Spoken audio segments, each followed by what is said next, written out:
In Psalm 114 it says, "The sea saw and fled, the Jordan turned back its course."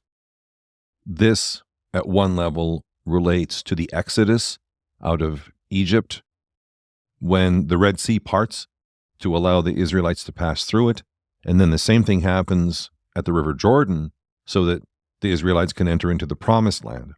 In the writings of the Church Fathers and in the liturgical tradition of the Orthodox Church, we also connect this psalm verse prophetically to Christ's baptism in the Jordan. And if you look at an icon of the baptism of Christ, often you will see these two small figures at Jesus' feet riding sea creatures, and they're trying to swim away from Jesus. These represent the principalities and powers of the fallen world fleeing as God himself enters into the baptismal waters. Water in the ancient world was a symbol of chaos and death, and the power of chaos and death are overcome by the presence of Christ, which really points to his descent into Hades and the overthrowing of the power of sin and death at the end of his earthly ministry. So all these things come full circle. What happens at the baptism is fulfilled in his resurrection. In Christ's own baptism, we can already see signs of the future and final victory over death playing out as this prophecy that the Jordan turns back its course is fulfilled. So at Christ's baptism, and certainly throughout his entire mission of salvation, through humanity, the entire world is saved and sanctified.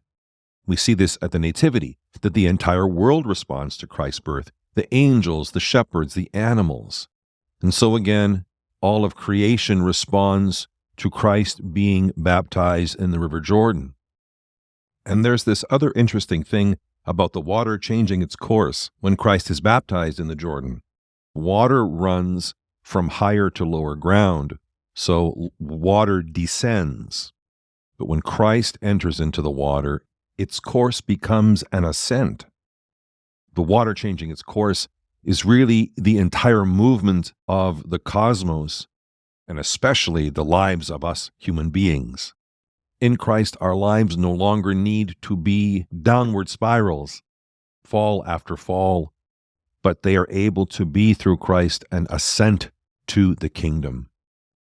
At the end of his ministry, his descent into Hades, and at the beginning of his ministry, his descent into the River Jordan, are two integral and related parts of his entire messianic mission that offers us a way of ascending in glory to take a place prepared for us at the right hand of God in the heavenly kingdom.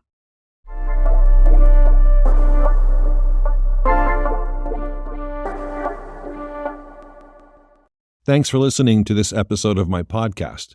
If you'd like to learn more about Eastern Orthodox Christianity, but aren't near an Orthodox church, you might be interested in the Fellowship of St. Theophan the Recluse, an online community for seekers and inquirers, all in that same situation. We have members in the U.S., Latin America, the British Isles, Africa, and Australia. For more information, message me or send me an email.